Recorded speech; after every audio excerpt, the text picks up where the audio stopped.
ये ध्यान सूत्र है, meditation is just being natural, flowing and glowing.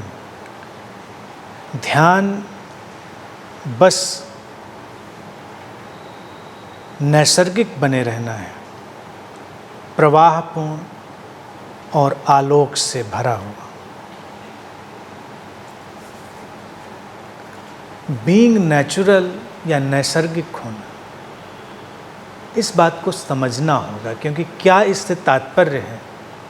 क्योंकि ये शब्द इतना अध्यात्म में उपयोग किया जाता है, बी नेचुरल, नैसर्गिक रहो, जैसे हो वैसे रहो। लेकिन व्यक्ति कैसा है, वो कैसे जाने क्या नैसर्गिक है। नेचुरल होना, नैसर्गिक होना देखा जाए सबसे गहरे गुणों में से है, सबसे खूबसूरत गुणों में से है। लेकिन हमें पहले उसे समझना होगा कि नेचुरल होने का, नैसर्गिक होने का तात्पर्य है क्या। प्रकृति कैसी है उधर हम देखें, नेचर कैसी है। नेचर का अपना एक नियम है, प्रकृति का अपना एक नियम है, प्रकृति का अपना एक ऑर्डर है, उसकी एक व्यवस्था है, और प्रकृति की अपनी एक अंतःप्रज्ञा है।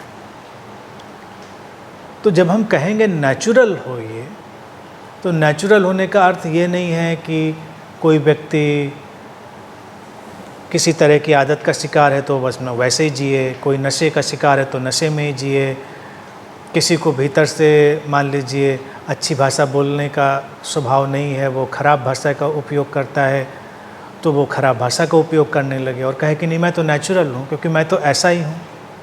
लेकिन क्या तुम वैसे हो?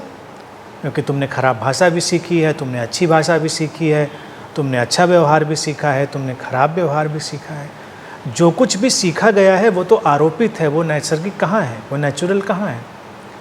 तो इसलिए नैसर्गिक होने का, नेचुरल होने का अर्थ ये बिल्कुल भी नहीं है कि हम अपनी सारी जड़ता, मूढ़ता, अपनी संस्कारबद्धता उससे व्यवहार करें।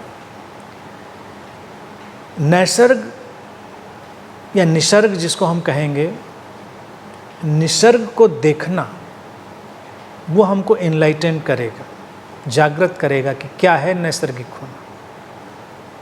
पूरी प्रकृति यानी कि नेचर, निसर्ग, वो अंतर संबंधित है, इंटरकनेक्टेड है।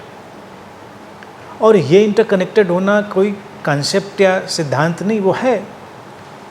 तो एक मेडिटेटर जब नेचुरल होता है तो पूरे जगत के साथ अंतर संबंधित हो जाता है, वैसा भाव उसके अंदर पैदा होता है, वैसी समझ पैदा होती है कि हाँ इंटरकनेक्टेड हैं, हम अलग थलग नहीं हैं, हम टूटे हुए कोई टुकड़े नहीं हैं इस जीवन में, हम पूरे जीवन से जुड़े हुए उसी के हिस्से।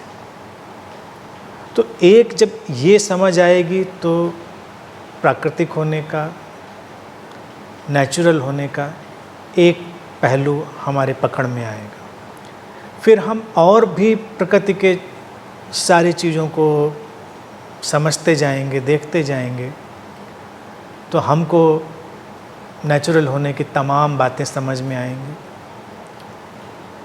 हमेशा बस ध्यान इस बात का रखना है कि नेचुरल होने में हमको अपनी बाहर से सीखी हुई सारी चीज़ों को छोड़ना है, वो नहीं है नेचुरल।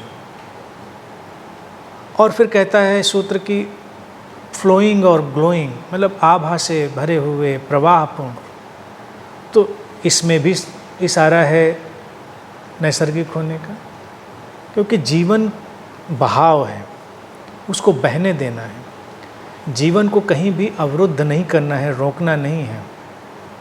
तो अगर हम बहाव में होते हैं, प्रवाह में होते हैं, फ्लो में होते हैं, तो हम नैसर्गिक होते हैं। अगर हम ठहर जाते हैं, जीवन को किसी भी धारणा, मान्यता, विश्वास में कैद कर देते हैं, तो फिर नैसर्गिक नहीं रह जाते।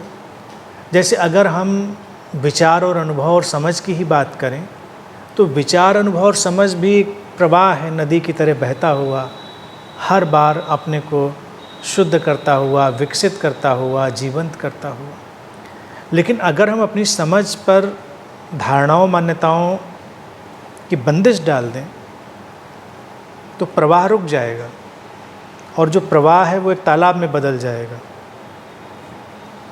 और तब जो व्यवस्था है वो नेचुरल नहीं रहेगी।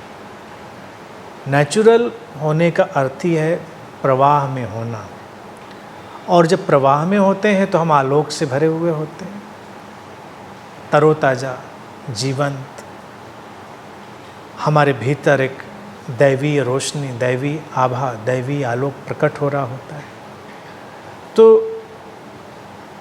नैसर्गिक और नेचुरल होने का ये सूत्र हमेशा याद रखें कि नदी की तरह बहें, रुकें नहीं, अटके नहीं, हमेशा बहते रहें और हमेशा जीवंतता से भरे रहें, और तब ये आलोक स्वतः ही हमसे प्रकट होता रहेगा।